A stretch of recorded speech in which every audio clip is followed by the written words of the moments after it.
What is up, guys? Welcome back to a brand new Pokemon Duel video. Today we're going to be talking about the results to the last week of the Common Pokemon YouTuber tournament, and they're actually pretty conclusive. Let's get right into it.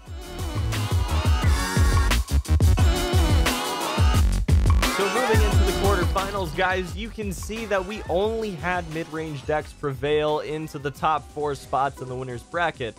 Now, obviously, they have some variance in them because people like to run different mid-range type figures and different offensive and defensive figures. Some people like running figures that rely on going and knocking themselves out or inflicting a status ailment, or both. And some people like running more offensive by straight damage and defensive figures by straight defensive prowess. So, for example, we've got 3 Poliwags spread out over 3 teams. We've got 3 Geodudes spread out over 3 teams. 3 Charmeleons spread out over 3 teams, and 3 Magnemites spread out over 2 teams. We also saw 2 Shelgons being played and 2 Larons being played. So there are definitely different sort of attempts at making mid-range decks here, but they are all mid-range for one reason or another. Now, could the meta be shaken up in the next week? I'm not entirely sure. It definitely could be with Plusle and Minun. For those of you that haven't been paying attention, they actually got buffed to work a little bit better together and do a little bit more damage together in the last buff patch. So that balance is definitely appreciated, and it could impact the tournament. I'm not sure if overall it will. I'm sure these players are all testing with and against it to see if it fits in their teams or in a brand new shell of a team.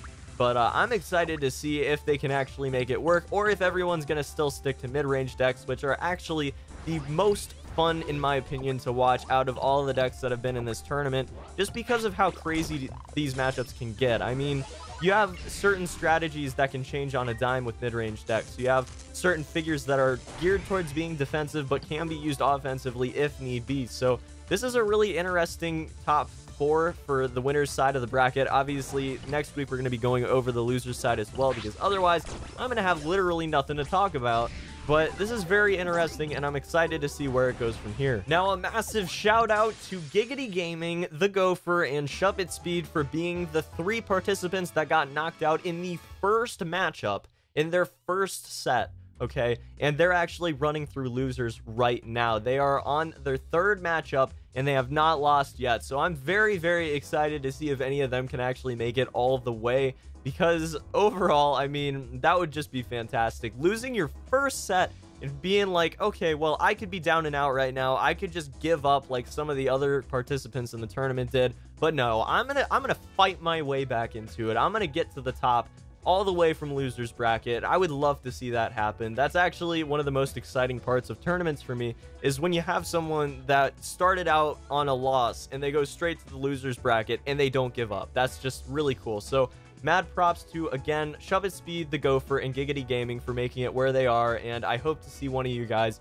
at the end in grand finals. So what do you guys think? Do you think that the meta shook out exactly how you expected, or do you think that Plusle and Minun are going to have a really big impact on the meta as it is right now in winner's side or in loser's side? Let me know your thoughts in the comments section below. I'm very much enjoying this tournament, commentating over. It's a lot of fun. And if it goes well, if everything goes according to plan here, we are going to have a fantastic grand finals for you guys.